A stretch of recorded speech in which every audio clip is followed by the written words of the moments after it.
Hey guys, Okana here, back with some charts. I'm going to show you a forecast that I did yesterday. It's not a prediction, it's a forecast by using the previous patterns.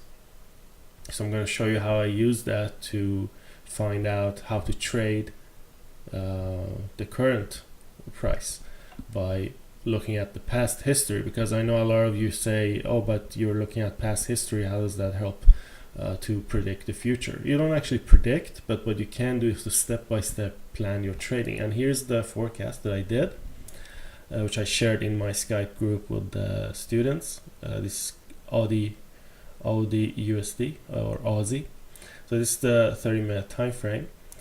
So I was expecting that if price would move up this channel and break here, we could be trading it towards this area, and in which case it might get some resistance and get pushed down. And if you look at the 30-minute today, you see this is pretty much what happened. It first made a dip and then broke up, went to the daily trend line and actually fell. So pretty much exactly spot on as we predicted, or rather forecasted. I don't want to call it a prediction because that means we know 100% what's going to happen. We never know 100%, but I'm going to tell you how this kind of analysis help you to trade, so how you could have been trading this and how I got these lines and these targets. So let's look at the Aussie. So first of all, if you look at the weekly, and you know I've already forecasted this in the previous videos. I said that Aussie is moving down.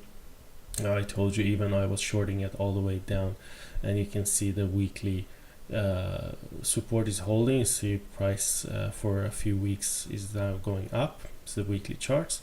If we go back to the daily, so we see this is pretty much price retraced back to this trend line. Okay, so it got support, it's moving up. And what happens when it's moving up from a major support, from a weekly support, it's going up. What you do is that you don't want to go against it, right? You don't want to go against the bulls. So in this case, you would stop shorting it and you would trade step by step when it breaks each support. And then you look at the daily charts and see that this is the target price. Is trying to move to this level. You don't even need a trend line. You can see that previous support here is becoming resistance, right? So that's our target. Now we know that there is strong resistance here, so we were expecting that, and this is why I had this arrow here saying that there could be, indicating there could be resistance here. So this was my target. Why wasn't my target up there? Because I was expecting huge resistance here, just like on the daily charts here. You can see the large resistance. See that? Very big volume, large fall.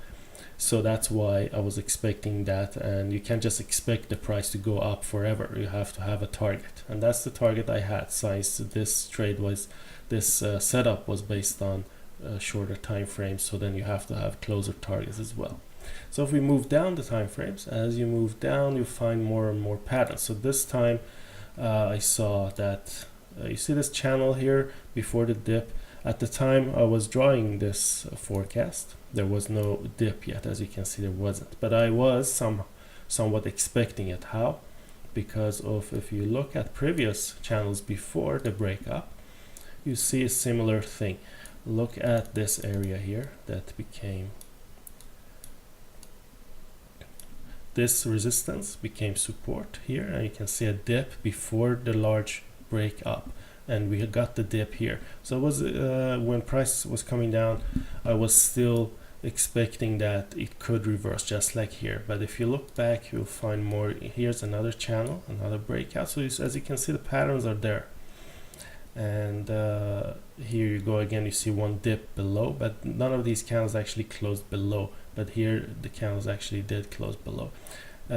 Regardless, you could have even traded that, because when the price broke here, the target, you can look back on the 4-hour time frame or the hourly time frame. You see this was the resistance area, and price went and retested this resistance that now became support and then got back. So obviously you could have traded this towards this area, but since knowing these previous patterns, knowing it price moved in channels and then broke up, continued up, and since the charts have been bullish for a few weeks, since bouncing off of the daily, weekly and daily trend line and support, then you want to be on the safe side and go with the trend.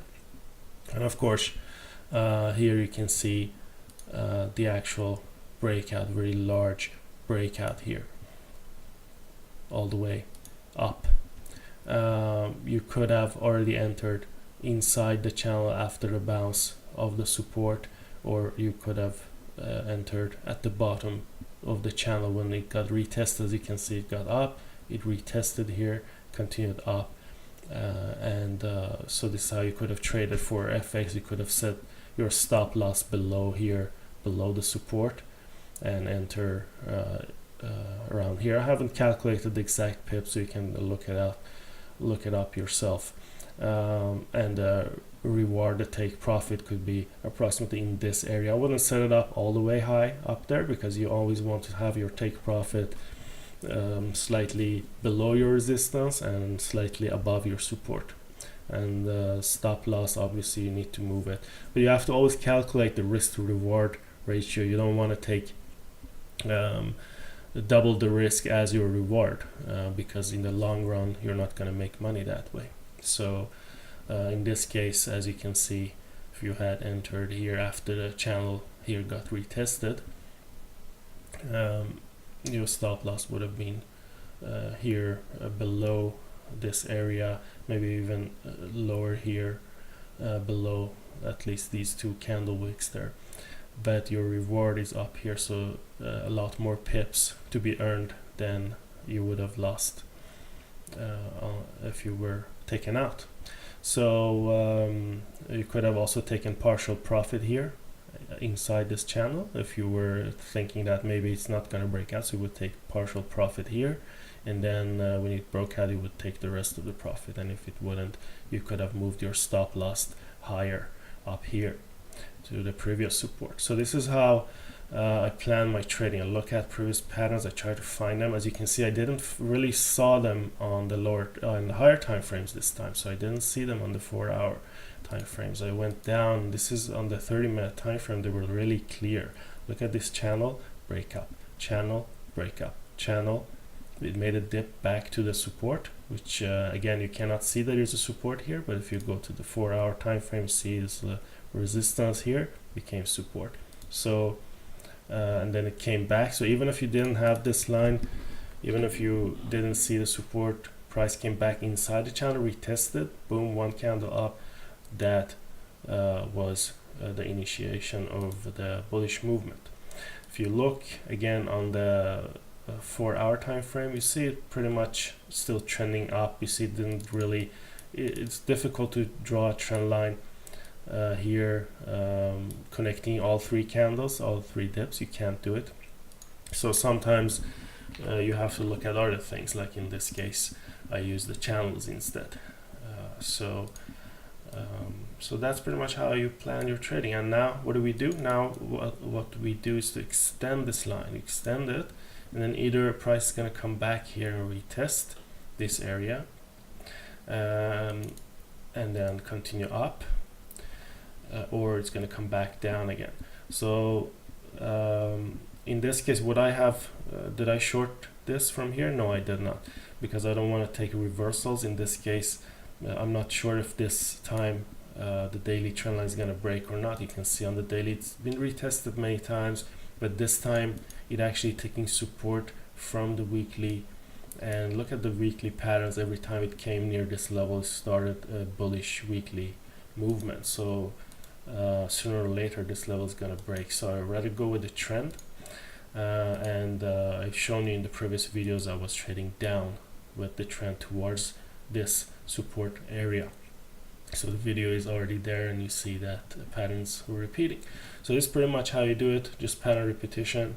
Once again, I show you the previous picture. You see this the screenshot from before the breakout happened, which was shared in the Skype group Community Traders Live. So thanks for watching. I see you guys next time.